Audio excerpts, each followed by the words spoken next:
បាទជម្រាបសួរប្រិយមិត្តបងប្អូនទាំងអស់គ្នាស្វាគមន៍មកកាន់ Channel Podcast ខ្មោចឬក៏ Ghost Podcast បាទនៅក្នុងថ្ងៃនេះដែរ Admin បានរឿងមកមួយទៀតហើយមកចែកជូនប្រិយមិត្តបងប្អូនទាំងអស់គ្នាសម្រាប់នៅក្នុងរាត្រីនេះយប់ទី2ផងដែរបាទរឿងរ៉ាវបននេះគឺបានមកពីបងប្រុសវិតាបាទគាត់បានសរសេរចូលមកក្នុងpage Facebook របស់ក្រុមការងាររបស់យើងអញ្ចឹងណាបាទតោះអញ្ចឹងកុំឲ្យខាត់ពេលយូរយើងចូលទៅដល់សាច់រឿងរបស់យើងទាំងអស់គ្នារឿងរ៉ាវរបស់បងវីតានេះគឺរឿងរ៉ាវកាលពី15ឆ្នាំមុនកាលគាត់នៅក្មេងណាដោយកាលនោះដែរគាត់មានអាយុដូចជា10ឆ្នាំទៅ12ឆ្នាំទេហើយគាត់បានជួបរឿងរ៉ាវចម្លែកមួយនៅក្នុងវត្តមួយដែលត្រូវបានគេបោះបង់ចោលប្រហែលជាព្រួយដែររឿងហ្នឹងរឿងនេះគឺកើតឡើងនៅក្នុងភូមិមួយដែលបងវីតាគាត់សុំមិនបង្ហើបឈ្មោះទេបាទហើយក្នុងភូមិនោះគឺមានវត្តចាស់មួយដែរដែលត្រូវបានគេបោះបង់ចោលអស់ជាច្រើនឆ្នាំមកហើយ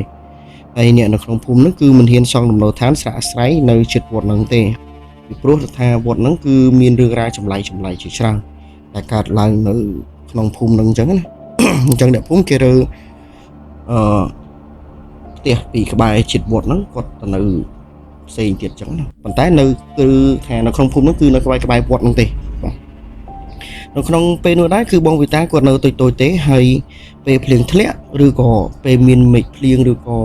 ពេលរដូវវស្សាអញ្ចឹងណាបងវិតាគាត់ចូលចិត្តដើរចាប់អង្កែបបាទកាលគាត់នៅក្មេងគាត់ចូលចិត្តដើរចាប់អង្កែបឬក៏ដាក់បកាយដាក់អីបងត្រីបបកត្រីអីចឹងណាជារឿងរបស់គាត់ចឹងហើយមានយុគមួយជាយុគមួយដែលគាត់ចាំមិនភ្លេចទេរហូតដល់សប្តាហ៍ថ្ងៃហ្នឹងតែម្ដងហើយនៅរាត្រីយប់ហ្នឹងគឺមានភ្លៀងធ្លាក់ខ្លាំង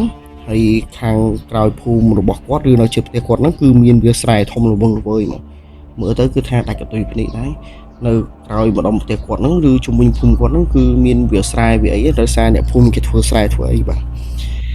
ដោយតាមកាលនឹងដែរកាលគាត់នៅក្មេងគាត់បានរៀបចំខ្លួនទៅចាប់អង្កែបនៅយប់ហ្នឹងអញ្ចឹងណាដោយគាត់មានភ្លើងពិលមួយឬក៏ថងស្បៃឬក៏ក្រុងអញ្ចឹងណាដែលស្រាប់ដាក់អង្កែបរបស់គាត់បាទគាត់ទៅចាប់អង្កែបហ្នឹងយប់ហ្នឹងហើយនៅពេលនោះដែរគាត់មិនទៅម្នាក់ឯងទេគាត់ទៅជាមួយមិត្តភក្តិរបស់គាត់ប្រហែលជា2-3នាក់ដែរដែលមុននឹងពេលគាត់ទៅហ្នឹងគាត់បានសុំឪពុកម្ដាយរបស់គាត់រួចហើយដែរគាត់បាននិយាយទៅប៉ាម៉ាក់គាត់ថាម៉ាក់បាទយប់ហ្នឹងកូនចេញទៅចាប់អង្កែបហើយណា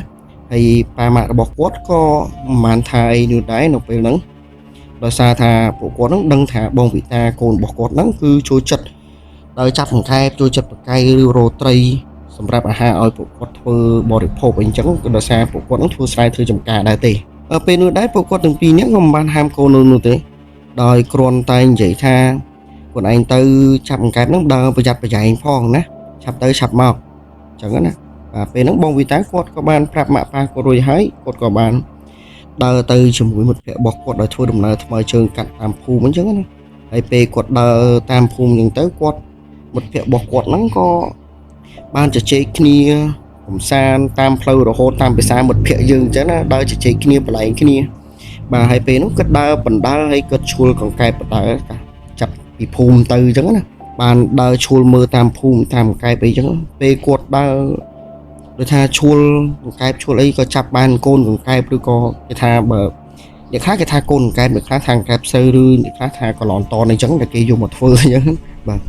ហើយគាត់ចាប់ក្នុងភូមិដូចជាមិនសូវបានច្រើនទេអញ្ចឹងបងវិតានិងមិត្តភក្តិរបស់គាត់មួយក្រុមហ្នឹងក៏ស្រែកចិត្តនឹងគ្នាទៅចាប់តាមវាលស្រែ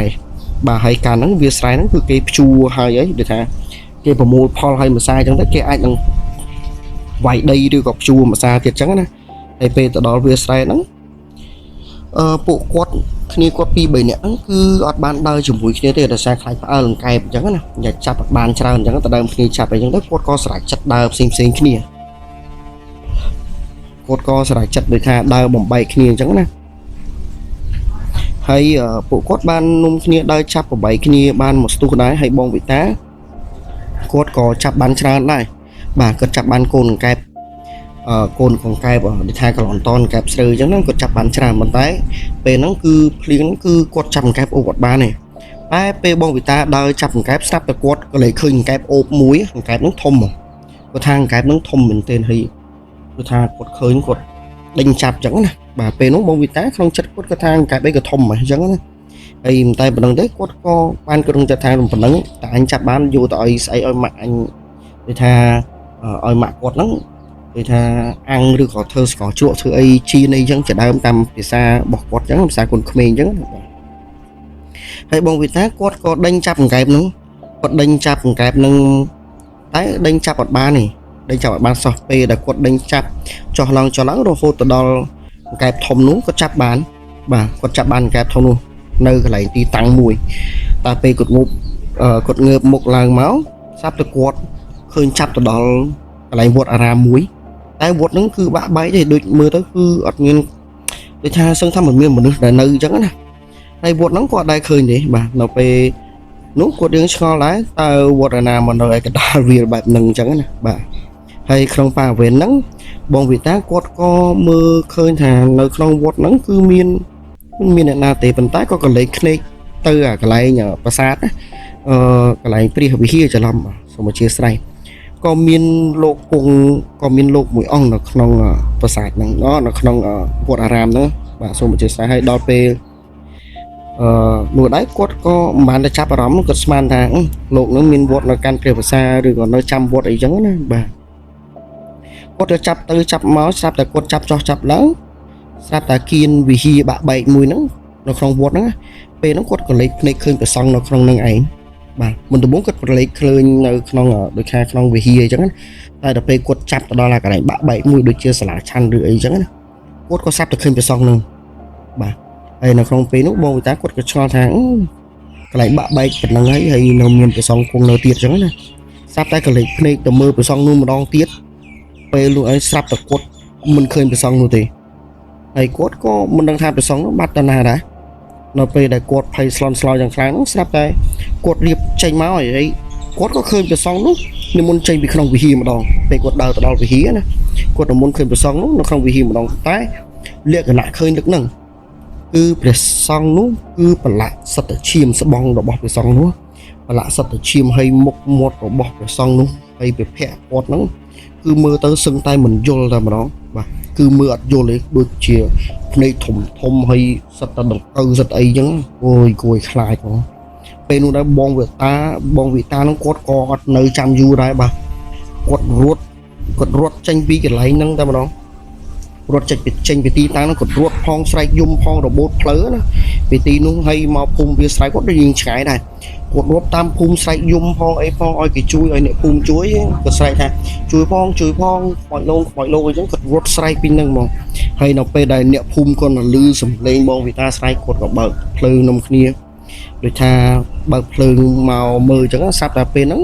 អ្នកភូមិឃើញបងវិតាស្រែកយំលហេមលហាមរត់មកតប៉ិតតប៉ាយខ្លួនសិតតផុកអញ្ចឹងណារត់ស្រែកឲ្យអ្នកភូមិជួយពេលនោះអ្នកភូមិក៏បានជួយគាត់មានអ៊ំមួយនោះគាត់បានជួយគាត់ឲ្យយកម៉ូតូមកដឹកគាត់អញ្ចឹងដឹកគាត់ជូនគាត់ទៅផ្ទះរបស់គាត់វិញហើយពេលដែលអ្នកភូមិទៅដល់ផ្ទះរបស់គាត់ឪពុកម្ដាយគាត់ហ្នឹងគាត់ក៏ឃើញកូនគាត់ហ្នឹងគាត់ភ័យស្លន់ស្លោអ្នកភូមិស្រែកហៅអ្នកអើយអ្នកកូនអ្នកឯងដើរស្រែកយំពីភូមិអ្នកឯងមកមើលកូនតិចមើលអញ្ចឹងណាដល់ពេលទៅដល់ផ្ទះហ្នឹងគាត់ស្រែកហៅដល់ពេលគាត់ឪពុកម្ដាយឃើញអូយគឺសឹងថានិយាយមិនចេញគឺគាត់ឃើញក៏អាណិតកូនណាបាទពេលឃើញកូនមកបែបហ្នឹងគាត់ក៏ហើយបងវិតាគាត់ក៏លក្ខណៈភ័យហើយទឹកមុខរបស់គាត់ហ្នឹងគឺស្លេស្លាំងមែនទែនហ្មងដល់ពេលនោះពុករបស់គាត់ក៏បានសួរទៅគាត់ថាវិតាតើខ្លួនឯងបានជួបអីគេហើយមិនបានជាស្រែកយំបែបហ្នឹងអញ្ចឹងហើយបងវិតាគាត់អត់តបទេពេលហ្នឹងបងវិតាគាត់និយាយអីអត់ចេញហើយគាត់បានតែយំហើយអង្គុយអបក្បាលជង្គង់របស់គាត់នៅក្រេក្រោមផ្ទះអញ្ចឹងណាហើយនិយាយហើយគាត់អង្គុយអបក្បាលជង្គង់ហើយគាត់មិនងើបមុខដូចថាគាត់មិនហ៊ានងើបមុខហើយគាត់បាននិយាយពាក្យថាខ្ញុំខ្លាចហើយកំឡុងខ្ញុំអីខ្ញុំខ្លាចហើយកំឡុងខ្ញុំអីលឺស្រែកបែបហ្នឹងរហូតតែម្ដងហើយពេលនោះដែរពុករបស់គាត់ក៏ដឹងថាកូនរបស់គាត់ប្រហែលជាជួបខ្មោច 100% ហើយអញ្ចឹងគាត់អត់នេះទេថាគាត់អត់ទាន់សួរអីណាប៉ុន្តែដល់ពុកម្ដាយរបស់គាត់ហ្នឹងមិនដឹងថាគាត់បានជួបអីខ្លះនោះទេដល់ពេលហ្នឹងអញ្ចឹងណាហើយពុកម្ដាយរបស់គាត់ក៏បានពិភាក្សាគ្នាថាឯងអើយឥឡូវយកកូនទៅមួយទឹកមួយអីសិនទៅហើយឲ្យកូនវាឡើងទៅដេកសិនទៅហើយឪគាត់នោះក៏បានធ្វើទឹកមុនធ្វើអីប្រោះព្រំកូននៅក្នុងពេលជញ្ជប់នឹងតែម្ដងអញ្ចឹងណាបាទហើយឪពុកម្ដាយគាត់ថាចាំព្រឹកឡើងចាំស៊ូវាមើលថាវិតាហ្នឹងវាជួបពីគេអញ្ចឹងណាបាទលុះពេលហ្នឹងឪពុកម្ដាយរបស់គាត់ក៏បាននាំគ្នាទៅងូតទឹកងូតអីកូនគាត់អញ្ចឹងណាហើយយកកូនគាត់ឡើងទៅគេងនៅលើផ្ទះហើយបន្ថែមនឹងបណ្ដឹងទៅហើយក៏លុះអាពេលយប់ឡើងហ្នឹង ពេលដែលបងវិតាគាត់គេយកសងំគេមើលពុកម្ដាយរបស់គាត់ហើយស្រាប់តែពេលហ្នឹងគាត់ដេកមមីមកមើលហើយលក្ខណៈថាស្រែកថាខ្ញុំខ្លាចហើយពេលឪពុកម្ដាយរបស់គាត់ហ្នឹងគេអោបគាត់រហូតទេតែកូនគឺដេកស្រែកដូចជើងដូចរត់អញ្ចឹងណាបាទហើយបងវិតាពេលហ្នឹងគាត់យល់សពគាត់ប្រាប់មកខាងក្រុមការងារយើងថាគាត់ទៅសពឃើញប្រសង់មួយអង្គ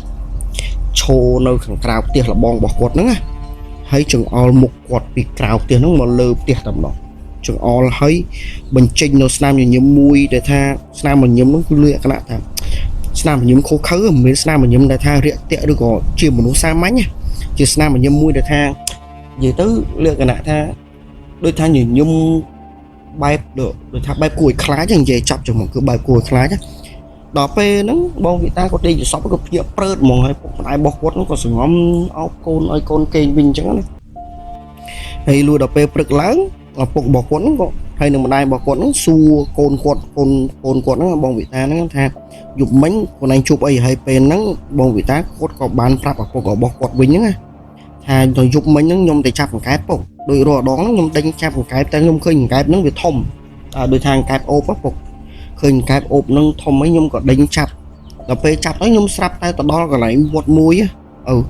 តែវត្តនោះដូចលក្ខណៈថាវត្តគេទុកចោលគាត់ក៏និយាយប្រាប់គាត់បែបហ្នឹងគ្រាន់តែឪពុករបស់គាត់លឺហ្នឹងគាត់និយាយទៅបងវិតាទាំងទឹកមុខស្លេកស្លាំងហើយបដូរទឹកមុខភ្លាមតែម្ដងហើយគាត់បាននិយាយថាហើយខ្លួនឯងមិនក៏ដល់កន្លែងហ្នឹងខ្លួនឯងដឹងថាកន្លែងហ្នឹងកន្លែងគេទុកចោលយូរណាស់អត់និយាយទៅលក្ខណៈថាបងវិតាគាត់អត់ដឹងហើយការគាត់នៅក្មេងហើយពេលហ្នឹងក៏បាក់ដែរដូចថាគាត់នៅក្មេងគាត់អត់ដឹងអញ្ចឹងណាហើយពេលហ្នឹងបងវិតាគាត់ក៏សួរបងវិតាទៀតសួរដូចថារឿងហ្នឹងវាមិនតំណងដើមតោមិនហើយបងវិតាគាត់ក៏ដូចថានិយាយប្រាប់ឪពុករបស់គាត់ទៅតាមដំណើររឿងដែលគាត់ជួបតាំងពីយប់មិញថាគាត់ចាប់កែបចាប់អីជួបអញ្ចឹងណាហើយពេលហ្នឹងឪពុករបស់គាត់ក៏ប្រាប់គាត់ទៅវិញថាវត្តហ្នឹងគេទុកចោលហើយអ្នកភូមិមិនហ៊ានទៅជិតកន្លែងហ្នឹងឯងហើយមិនបានកន្លែងទៅដល់កន្លែងហ្នឹងខ្លួនឯងដឹងអត់ថាកន្លែងហ្នឹងពីមុនគឺមានព្រះសង្ឃមានអីជាធម្មតាទេតែដោយសារសម័យមុនមានចោរជួប្លន់វត្តហ្នឹងសម្រាប់លោកសង្ឃនៅក្នុងវត្តសម្រាប់ជាជីអាចារ្យអីគ្មានអ្នកណារត់រួចមួយទេគឺស្លាប់តៃហោងនៅក្នុងវត្តហ្នឹងទាំងអស់តែម្ដងអូយប្រិយមិត្តអើយរឿងនេះគឺមិនសឹងថាវាកើតឡើងណាតែសុំមិនបង្ហើបឈ្មោះភូមិទេបាទបងវិតាគាត់អត់បង្ហើបឈ្មោះភូមិអញ្ចឹងខ្ញុំក៏អត់សូវដឹងថានៅភូមិណាដែរឬនៅខេត្តណាអញ្ចឹងគាត់ថាបើបង្ហើបគឺមានគេស្គាល់តែម្ដងបាទហើយក៏ពេលហ្នឹងឪពុករបស់គាត់ក៏មិនបង្អង់យូរក៏នាំបងវិតាហ្នឹងនាំកូនគាត់ហ្នឹងពុកម្ដាយរបស់គាត់នាំកូនគាត់ហ្នឹងទៅវត្តនៅក្នុងភូមិហ្នឹងឯងទៅវត្តនៅក្នុងភូមិដើម្បីទៅស្រោចទឹកឬក៏ធ្វើពិធីអីមួយអញ្ចឹងណាឲ្យកូនគាត់ដើម្បីរំដោះគ្រោះឬក៏ស្រោចទឹកឲ្យអស់ចង្រៃអញ្ចឹងនៅពេលដែលទៅដល់មុខវត្តភ្លាមព្រះចៅអធិការក៏បាននិយាយទៅកាន់ឪពុកបងវិតាឪពុករបស់បងវិតាហ្នឹងក៏អត់ទាន់និយាយអីទេបាននិយាយទៅប្រាប់ថាបាននិយាយទៅកាន់ឪពុករបស់គាត់ហ្នឹងថាប្រញាប់យកកូនញោមហ្នឹងមកអាត្មាធ្វើពិធីឬក៏ស្រោចទឹករំដោះគ្រោះអីចឹងទៅបើមិនអញ្ចឹងទេគេនឹងយកកូនឯងហ្នឹងគេនឹងយកកូនរបស់ញោមឯងហ្នឹងទៅធ្វើច្បរវាយហើយពេលហ្នឹងបងវិតាក៏គាត់ភ័យស្លេកស្លាំងហ្មងដូចថាមនុស្សអត់មានសតិក្នុងខ្លួនណាពេលហ្នឹងហើយពេលដែលពេលឪពុករបស់គាត់លឺហ្នឹងគឺភ័យឲ្យស្លុតស្លោចទៅខាងហើយម្ដាយរបស់គាត់ហ្នឹងលក្ខណៈអាឈរយំហ្មងពេលហ្នឹងហើយពេលហ្នឹងដែរកំពុងតែលោកហ្នឹងចាប់បងវិតាយកទៅស្រោចទឹកអីកំពុងតែស្រោចទឹករំដោះគ្រោះឬក៏ធ្វើពិធីអញ្ចឹងណាបាទស្រោចទឹករំដោះគ្រោះប្រាប់ស្លាប់តែប៉ុណ្្នឹងហើយបងវិតាគាត់ងើបមុខមកដូចថាយើងស្រោចចិត្តចប់បងវិតាងើបមុខមកលុបមុខគាត់ណាដូចថាគាត់អង្គុយសពេះពេលគាត់ងើបមុខឡើងគាត់ឃើញលោកប្រសង់នឹងដែលលោងគាត់យប់មិញមកឈោនៅអាកន្លែងដូចថាឈោកន្លែងក្បែរគាត់ប្រចាំវត្តកាឬក៏ដូចមែនដូចថាឈោនៅកន្លែងខាងក្រៅរបងវត្តអញ្ចឹងណាហើយចោលគាត់ឲ្យស្នាមញញឹមនឹងគឺដូចពេលគាត់ទៅសពបេះដាក់តែម្ដងហើយពេលនោះបងវិតាដូចថាភ័យស្លន់ស្លោស្រែកយំវិញនឹងតែម្ដងគាត់ដូចថាគាត់ស្រែកយំដូចថាស្រែកផងយំហើយដល់ពេលហ្នឹងប្រជាវត្តការមើលទៅដូចជាអត់សូវស្រួលក៏ប្រញាប់ទៅយកខ្សែសមាមកចងលើក្បាលរបស់បងវិតាចងដៃចងអីហើយសូត្រមន្តស្រោចទឹកពេលនោះបងវិតាគាត់សន្លប់បាត់បង់ស្មារតីដោយសារពេលហ្នឹងគាត់ខ្លាចពេកហើយគាត់ភ័យពេកហើយគាត់ថាពេលដែលព្រះសង្ឃកំពុងមន្តស្រោចទឹកហ្នឹងគាត់ថាខ្លួនគាត់គឺក្តៅអស់ហើយក្តៅដូចភ្លើងអញ្ចឹងពេលទៅដល់ផ្ទះវិញ ដល់ពេលធ្វើវិធីធ្វើអីរួចប្រសងក៏ធ្វើវិធីស្រោចមុនស្រោចរួចប្រសងក៏បាននិយាយប្រាប់ពុកម្ដាយរបស់គាត់ថាឈប់ឲ្យញោមឈប់ញោមឈប់ឲ្យកូនរបស់ញោមហ្នឹងទៅកន្លែងហ្នឹងទៀតដោយសារតែកន្លែងហ្នឹងជាកន្លែងមួយដែលថាដីហ្នឹងគឺដីភ្លើងនិយាយចាប់เลยថាដីភ្លើងនៅសាសង់នៅអត់កើតអញ្ចឹងណាហើយកន្លែងហ្នឹងជាកន្លែងខ្មោចតៃហងច្រើនដែរអញ្ចឹងពេលហ្នឹងឪពុករបស់គាត់គឺលេងហ៊ានឲ្យបងវិតាហ្នឹងទៅចាប់កង្កែបចាប់អីពេលយប់ទៀតហើយនៅម្ដុំហ្នឹងហើយពេលទៅដល់ផ្ទះវិញបងវិតាគាត់ស្បត់ហ្មងថាគាត់លក្ខណៈគាត់រៀងគាត់លេងហ៊ានចេញចាប់កង្កែបអីនៅក្បែរភូមិហ្នឹងទៀតហើយគាត់ហ៊ានលេងហ៊ានមកសុំបីទៅពេលថ្ងៃគាត់ក៏អត់ហ៊ានទៅខាងក្រោយផ្ទះគាត់អាកន្លែងដែរដែលថាកដែលគាត់ជួបនៅខាងក្រោយកន្លែងវាស្រែហ្នឹងគាត់លេងហ៊ានដើរលេងហ៊ានអីពេញហ្នឹងហ្មងហើយរឿងនឹងឯងគឺជារឿងដែលកើតឡើងចំពោះទៅលើបងពិតាដែលគាត់ចាំមិនភ្លេចរហូតដល់សពថ្ងៃទោះបីជារឿងហ្នឹងពី20ឆ្នាំមុនក៏ដោយហើយកាលហ្នឹងគាត់ដូចមានអាយុ10ឆ្នាំទៅតាម10ឆ្នាំដែរតែយើងមិនទាំងអស់គ្នាបាទហើយរឿងរ៉ាវរបស់បងវិតាគឺរឿងរ៉ាវរបស់គាត់គឺយើងមានប៉ុណ្ណឹងតែបានមកពីគាត់អញ្ចឹងសង្ឃឹមថាប្រិយមិត្តទាំងអស់គ្នាចូលរួមស្ដាប់កំសាន្តបាទហើយស្ដាប់យ៉ាងហើយស្ដាប់អីពិចារណាទៅតាមខ្លួនឯងអញ្ចឹងណាតាមការគិតអញ្ចឹងថាសម័យនេះហើយនៅអាចមានខ្មោចទៀតឬអត់អញ្ចឹងអ្នកខ្លះក៏គាត់ជួបអ្នកខ្លះគាត់ឮសំឡេងអីចឹងទៅហើយអ្នកខ្លះគាត់ក៏បានជួបផ្ទាល់អីចឹងណាទៅលើរឿងមួយហ្នឹងអញ្ចឹងនៅក្នុងថ្ងៃនេះដែរខាងយើងខ្ញុំក៏សូមជម្រាបលា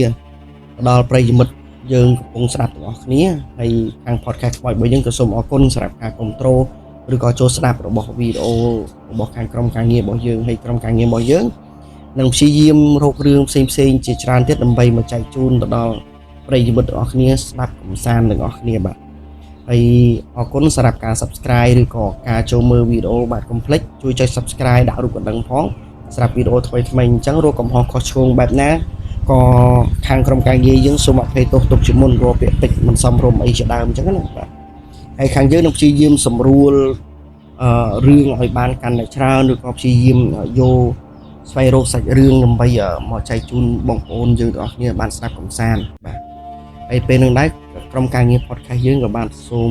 ជម្រាបលាហើយកុំភ្លេចជួយចែករំលែកចុច Subscribe ផងបាទសូមអរគុណ